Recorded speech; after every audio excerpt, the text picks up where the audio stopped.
game plan for him. Shannon, is there any truth to this? Yeah, go ahead. Go ahead and say it, Skip. I want to hear you say it. Somebody said that. Who said that, Skip? You said that. Okay. And you were wrong. Wait a second. You were wrong the first time. You're about to be wrong a second time. Because here's the thing, Skip. There's only so many practice hours. There's so many meeting hours you get. You cannot prepare for two quarterbacks. There's only so many hours in the day. And so that's what happens. You prepare for the starter, and normally what we've seen happen is that the starter goes out and the backup normally plays really well, especially if he's decent, Skip. I'm not saying sometimes you get guys that he has no business being in the game and you hope you never have to play him. But sometimes your quarterback gets nicked and the backup has to go in. And so that's what happened. This is why I want to just hold back from saying, okay, Baker's the end-all, be-all. He's the new savior, salvation for the Cleveland Browns. Let's see how he progresses when team has a game plan, put a game plan specifically for him, what he likes to do. Because, Skip, the ball comes out of his hands a lot quicker than it does Tyrod. Plus, he's willing to try and fit the ball in. That Tyrod, he made some throws that I'm not sure Tyrod would have even attempted. That's true. And so he probably caught them off guard and looking at a situation like that. But before I turn over to you, Skip, I'm gonna tell you a true story. One of my I hope it's true. I hope every story you tell is true. It is. Or do you kind of embellish? No, I don't embellish. But you know what, Skip? Before I tell you my story, you know what? A lot of people have told you, say, Skip, that old Shannon Sharp, he really talks a lot. But nobody say that Shannon Sharp don't know what the hell he's talking about. Again, two things can be true. I do talk a lot. Yeah. But O'Shea Sharp know what he's talking about. You talk 3 times to my one. No, I don't. But anyway. And I win everything. No, you don't. My position coach, Skip, there was a starting linebacker. But his backup was better than he was. Okay. My position coach told me, he said, Shannon, whatever you do, make sure he doesn't get hurt because you don't want to see his backup. So if he's around the pile, you make sure you pull him to safety. Okay. In a situation like this, they probably would have been better if they had left Tyrod in the game. They probably would have had a better chance of winning the game. That's why I'm telling the story. Yeah. Because you let this guy come in the game who is at this point better than Tyrod, and you see what happened. So you're admitting Baker Mayfield way better than Tyrod. At this... but you said from the start, Tyrod should play. No, here's the thing, Skip. All Tyrod Taylor's talent could do was hold Baker off 2.5 games. Okay. That was it.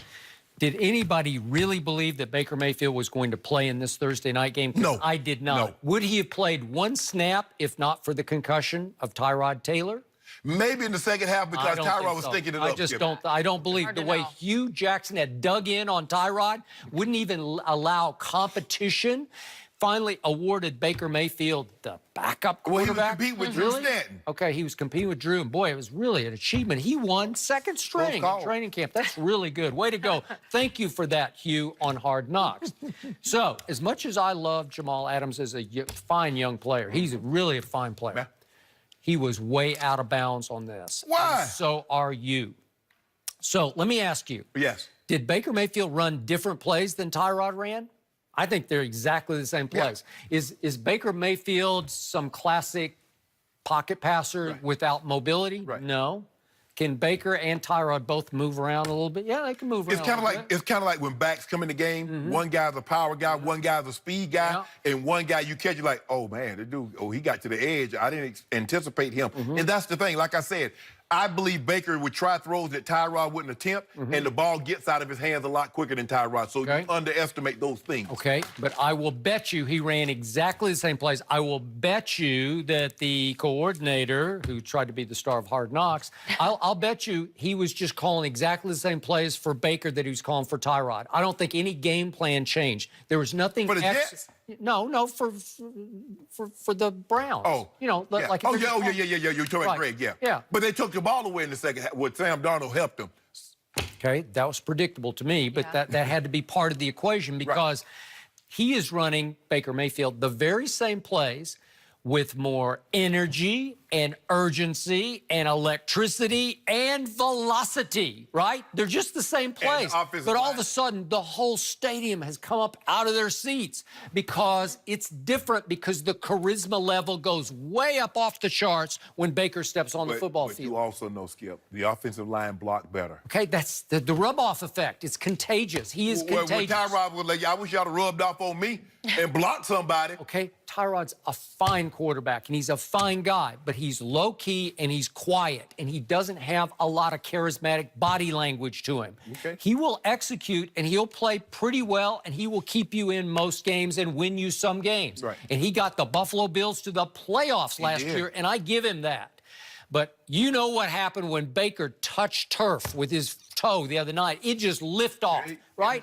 Everything changed. So Baker Mayfield the other night goes 17 of 23 for 201. He has a QBR of 95. His first start? Yeah. 200 yards? Yeah. Jenny. And a half. What I got to do? Somebody's got to change the subject because he's getting run. No, out. your guy. Okay, so 95 QBR was the best of the weekend last week in the whole NFL. Meanwhile, Tyrod had gone 4 of 14 for 19 yards with a QBR of 6, which was the worst. So you had the best QBR following the worst QBR. And it couldn't be any more stark than that. That's Baker Mayfield versus Tyrod. When was the last time your guy had a 95 QBR? My guy? Yeah. Talking about Dak Prescott? I'm just saying your guy. Baker's my guy, too. I got a lot of guys. I got Tom Brady. Your other guy. Your other guy. Yeah. The one that had Somebody's trying to change the subject. the one that had Osweiler numbers, like the last 13 one who years. had the 3rd best QBR for the whole season as a rookie and the 4th best last year. That's pretty great. You just told me I need to update my resume. The guy who's had a better total QBR than Carson Wentz even dreamed of having for his 2 years. Carson Wentz came back in. So back to what's happening here. The problem for Jamal Adams is you cannot simulate, you cannot approximate in practice that energy and that electricity that Baker brings to the field running the same plays. So what happened to my Oklahoma Sooners? You brought it up yesterday. Baker Mayfield went to Norman, Oklahoma and stood on the sidelines and watched a 31-point underdog from Army, the Black Knights of Army. And what did they do to my Oklahoma Sooners as Baker watched pretty horrified on the sideline? You couldn't simulate in practice what they were doing with the triple option. They took Oklahoma's 1960s and 70s triple option, and they ran it right down Oklahoma's throats because you can't practice against it. You can try. You can get your scout team to try to run these plays. Then they start running, and it is precision. It is surgical. And they end up running, the Army Black Knights ran 84 plays to my team's 40. Have you ever heard that before? 84 to 40? And you know what they did? They on combined 3rd and 4th down, the Black Knights went 17 of 26 on 3rd and 4th down because they don't even punt. When if it's 4th and 2, they just say, we got this. Because we'll run another.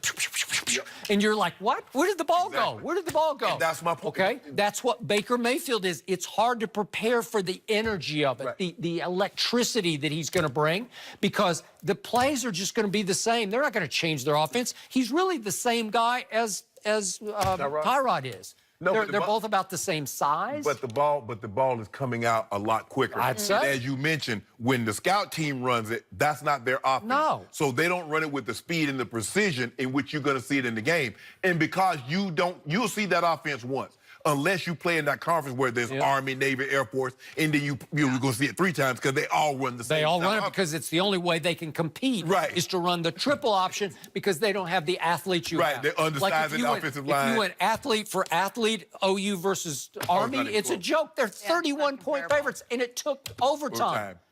Yeah, that wasn't a good one. That they're going to want to move on.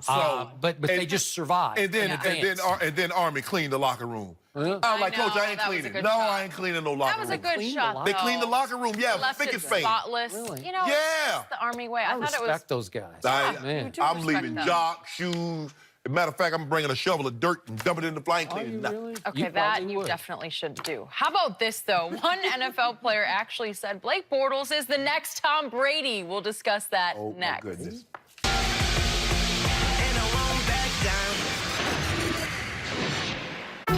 The El Royale, Tahoe's best kept secret. What's it like?